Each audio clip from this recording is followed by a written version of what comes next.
Hey, what's up? We're in the next part. So in the previous part, please go check it out to gauge your bearings. In the previous part, I was speaking about the insanity of continuing in ancestral, not just ancestral worship, but the occult. Once you discover that there is power in Satan, because once you discover there's power in Satan, you basically discover that Satan is a thing. Spiritual activity is real, that exists outside of this physical realm, right? However, you can't just happen upon that discovery without wondering what else is in here. Those of you who acknowledge that there is a contradictory force in this place, you have a responsibility to investigate it and to find out which among these forces that are at loggerheads with each other, where am I safest? Kingdom of darkness or kingdom of light? There are only two. Those of you who are confused amidst the kingdom of darkness, only thing that can help you figure out if something is dark is if at all it helps you do wickedness. If it helps you do wickedness, no matter how much you might want to try to justify that there's a good side to it, it's not God. Like voodoo, for instance, there are people who call it a religion and they claim that it's healthy, it's good, it's got you.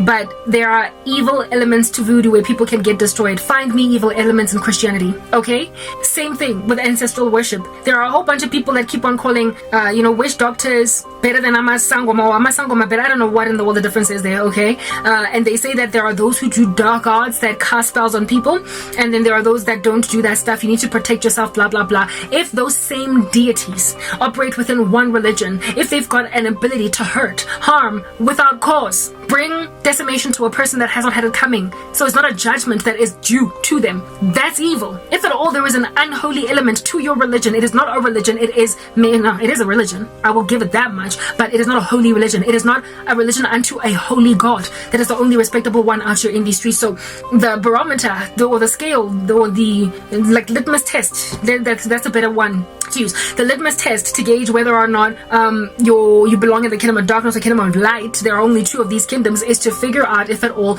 in any capacity, the gods that you worship have got potential to harm. And if they do, they're not God. And by harm, I mean unjustly. Then they're not God. There are only two gods. So once you have discovered the kingdom of light and then the kingdom of darkness, you need to figure out where it is that it is worth your while to bet on, to basically give your all to.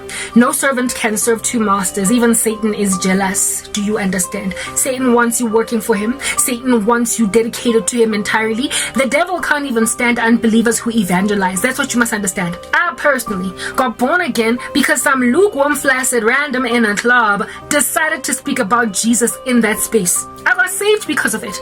There are people who rescue others for the kingdom of heaven, albeit being locked out of the kingdom in and of themselves. So you must understand, if at all you can spend most of your time just doing spells, incantations, denying God, rejecting the Bible, not giving the gospel at all, the devil is happier with you, because even the lost can save other people truly for Jesus. So your kingdom that you work for determines what you're doing. It entirely determines what you're doing. So if you spend a whole bunch of your time, trying to make the odds stack up in your favor in the office using spirits, and then on Sunday you're in church, you work for Satan, is that basic? You just work for Satan. There is no unholiness in God. He is righteous. And he who prophesies, and he who casts out demons in his name, and he who does many mighty miracles in his name has a responsibility to test themselves to see if whether or not they're in the faith, because there is a time that is coming when people belonging to those categories are going to be told by the God of the universe to depart from him. He never knew them, workers of iniquity. So you can't serve two masters. So don't tell me that you're going to get to dabble a little bit here and there. Hey, you profess Christ, that's what's good, so you're going to heaven, but you can't let go of your other stuff because it's a get rich quick scheme. It's, what do you call this thing?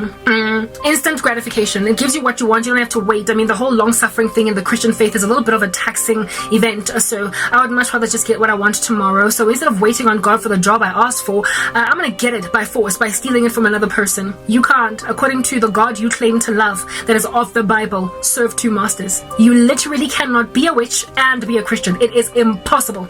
Those two are diametrically opposed.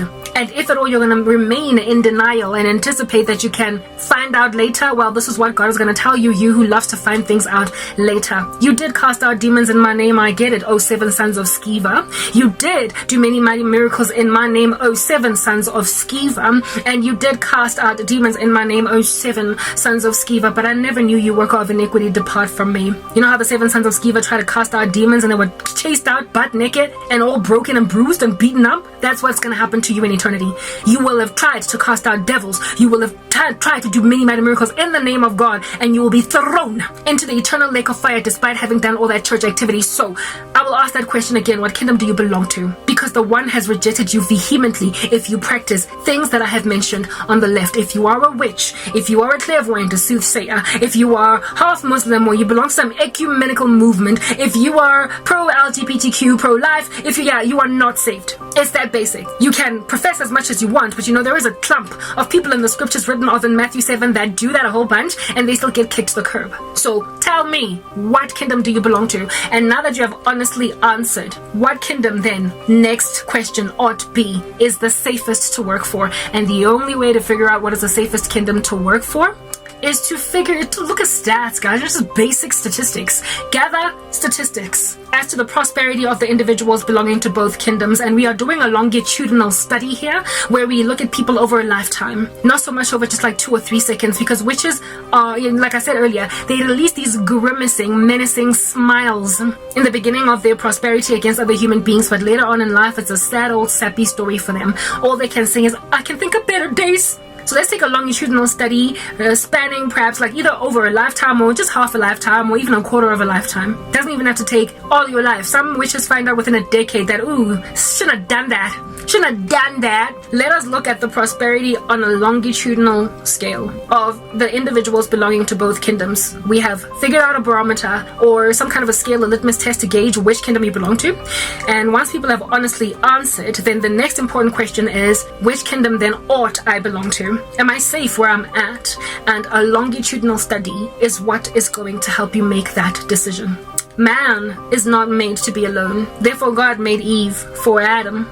And witches end up these lonely bugaboos. You might have a whole bunch of people around you, like Beyonce has an entourage of randos, but there is so much loneliness when you keep on stabbing people in the back, a whole trail of cadavers having been behind you, of people that you betrayed, randoms on these streets that you backstabbed, individuals that you just one day overnight turned cold on them, and you burnt bridges because your character was changed. Your jealousy might have made you make sure that you can't have relationships with certain people.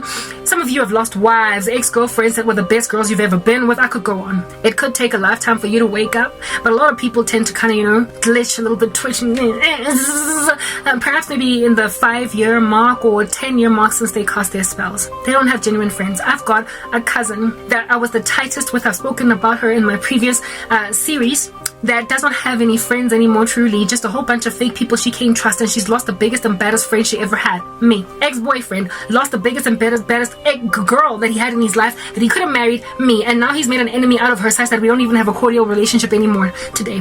All that is encircling him are other evil people that he can't stand. Because that's the thing about the wicked. They pat each other on the shoulders. They like each other initially, but then in the end they're like, oh, but you suck. You know what they're like? God keeps giving me this analogy over and over again. Sebastian in the movie Cruel Intentions.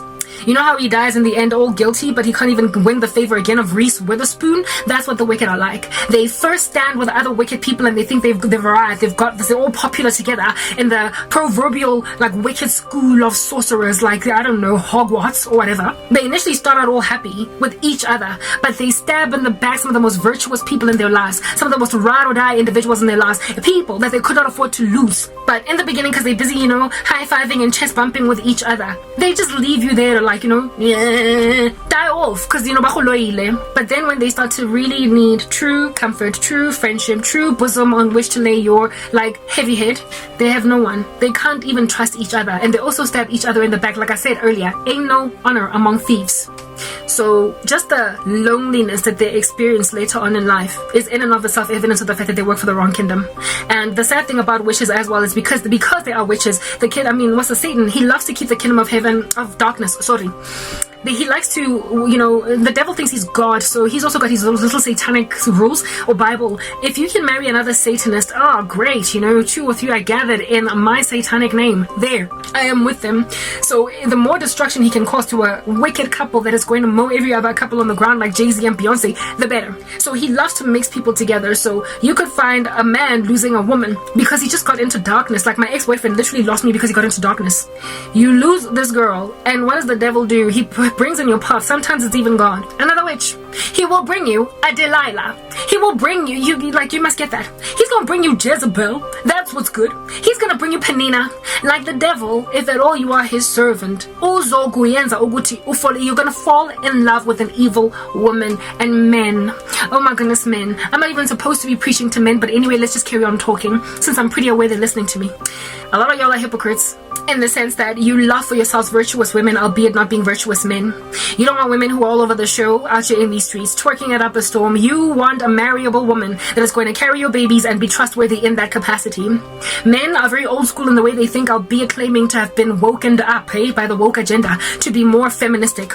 So the more a woman holds to old school traditional roles, the more attractive she is. The more a woman holds on to them, the more attractive she is to men, period. Whether or not they are in the world or in Christ. It is the way God made men to be, so they will naturally gravitate towards women who are super feminine, who are super gender role respectful, who are super old school. They're just gonna love them. And if they're virtuous, they have a kindness about them, they're sweet, they love church, they love God, they're always praying. Oh my goodness, how much more even of a turn on it is. It's like a fetish that they have. They have a fetish for good girls. Some of the wicked men, some of the most wicked men have pursued me because I am so godly. Like they don't know Christ from a bar of soap, but they want me to a point of casting spells on me, hoping that somehow, the Holy Spirit is not going to catch it in that radar. So hypocrite men love themselves some godly girls. They love themselves some virtuous ladies. But there is a thing about Jezebel, and there is also a thing about Delilah. The chick is a seductress. Her lips drip honey. Her feet go down to death, we get it. But in the run-up too, it's a fun ride, okay? It's like that roller coaster ride in the movie Final Destination. Ultimately, people plunge to their death, but not before giving them a throw first. And it is that throw that causes these men to marry Jezebel women fast. Marry Delilah women fast. These wicked random females that can't be trusted. They are, again, in a thrill with them for all of 5 seconds, but once you're in a marriage with an unreliable, oh goodness, dripping tap, I could go on, hey, rottenness in your bones. It's written in God's word that a wicked woman is like rottenness in the bones of a man. She's like a constant dripping on a rainy day, contentious. Top of that, she's a snake. She's unreliable. Her friends can't trust her. She's a gossip. She likely even stole you from another one of her friends. Unreliable. And she's a gold digger, so if you dare lose that contract with that organization, you might just not have her for a wife tomorrow. They are untrustworthy.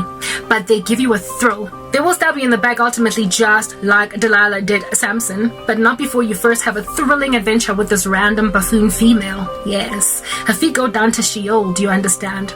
And so now, if you have had a history as a man, since you got broken up with the girl that was virtuous and now you are a menacing beast against her, if you've been broken up with a better woman than the one that you ended up married to, albeit having being in a thrill mode, a season for like 5 seconds, you will be a very bitter, sad, broken man that maybe even is casting a whole bunch of witchcraft on your ex. You are not going to be happy. The Jezebel lady, it's very hard for them to not show their true colors. They work like dogs initially to try and get men to marry them, and they tend to use sensuality to win men over. So all this bending over backwards, the twerking, the sensuality, the nakedness, the outward appearance, the lip fillers and the makeup and all that jazz, alongside the charming personality. Charm is fleeting, beauty is fleeting, charm is deceptive, but a woman who fears the Lord is to be praised. Yeah, so they use very ornate, colorful, shiny, ostentatious methods to win the man, because men are very visual. And they don't have the virtue to back them up, but they will walk in a type of virtue initially because they're trying to get married real fast. Women love to sprint down the aisle as opposed to walk. I don't know what's up with that. And so once they're married, that's when they feel like they can just chill, let their guard down. That's when they feel like they can relax now. And when they start to relax, they default into their wickedness, and so all of a sudden they speak things that confuse these men. They do things that confuse these men. They hoped to get a little bit of a slimy seductress of a porn star mixed with a, Mary Bell in a marriage. They want Sandra Dee be right next to some Jezebel inside one girl. It's impossible.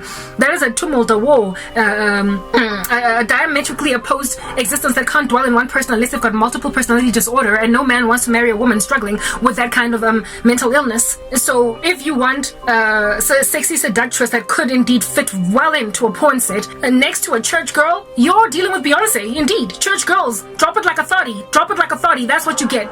And these ladies are busy dropping it like a 30, albeit being in church, can be trusted. From your belly flows rivers of living water. Virtue is indwelt. It's built into you. It flows from you naturally. It's like CO2. You exhale it as part and parcel of your biological processes. You naturally wake up just a really good girl in the morning. And wicked girls just don't. My ex-boyfriend once told me a story of this friend of his that was dating a witch chick, and he would wake up in the middle of the night and she'd be staring at him. I wonder why my ex turned to witchcraft after telling me those stories. Yeah, you'll wake up in the middle of the night and your little seductress, Delilah, is going to be doing a ritual on you while you sleep. It's hard to be in a marriage with a wicked woman. It is rough. And men who are evil, who in and of themselves deserve these women, will get exasperated with them at some point, and they will want good girls. So the sorrow in their lives is in the fact that they keep on coveting, longing after, wanting very desperately to be married to a virtuous woman, but they chose one that is a church girl that likes to drop it like a 30. There is sorrow in that. So, like, are you still convicted for the kingdom of darkness just yet? Are you still running with it? Are you still thankful for Satan bringing you a perfectly, like, shaped hourglass body with like a Brazilian butt augmentation woman in your bed that's gonna age, and so that BBL is gonna leak? Are you happy with that, lady? Or do you actually want a real woman that doesn't have so much fake plastic collagen filler whatnot in her face that she no longer looks recognizable as 60? Just saying. Next part.